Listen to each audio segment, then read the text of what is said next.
From fragrance to amazing flowers, you can have these in your garden, and it literally starts with this. Absolutely, it's summer bulbs, and they are so easy to grow. Everything you need. Wouldn't you want this in your house? These are Asiaticas, Lilium bulbs. They're fragrant. They come in different colors from pinks to whites, and incredibly aromatic.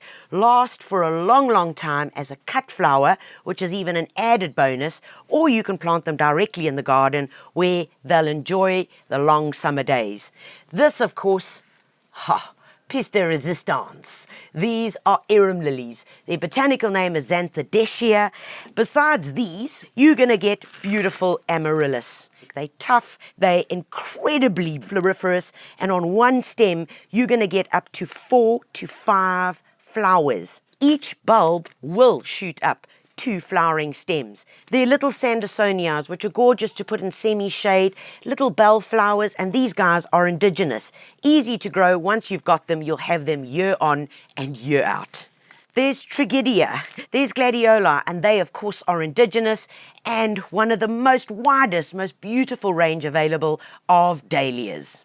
Galtonias, fabulous little bulb. Not many people plant them, but please do, because the white is just spectacular. And these are a winner. They're called Zafrantes, also known as the storm lily, and come in pale pinks, whites.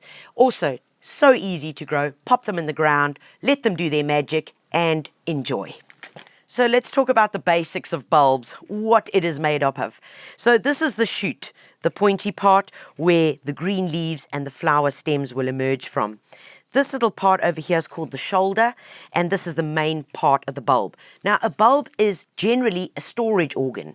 Literally down here, that is called the base plate, and of course, where the roots emerge.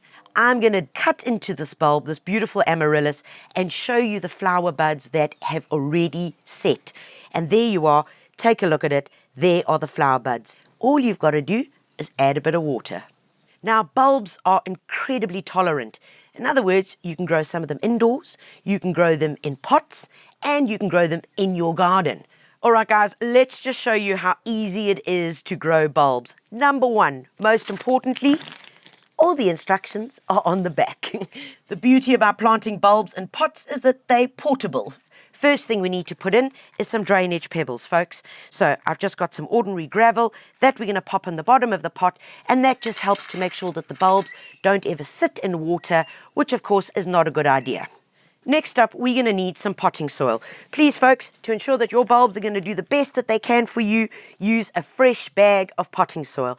Go and invest in one, because this is what your bulbs are going to be growing in. Literally up to 3/4 of the pot. Right, next up is the fun part. That's where you get to take your bulbs and you get to just place them in a concentric circle. Keep the spacing nice and even apart. If all else fails, this is how you plant it. Point facing upwards. Take your potting soil and you're literally going to cover your bulbs according to the instructions, which for polyanthus, what I'm planting is 5 centimeters deep. Right, folks, last step is just to firm it down, and then just to make it look pretty, because I'm going to be keeping this in a really prominent spot, is I've got a bit of dried sphagnum moss, and all I'm going to do is pop that on top. And you can imagine those brilliant green bulbs just pushing through here. It's going to look gorgeous.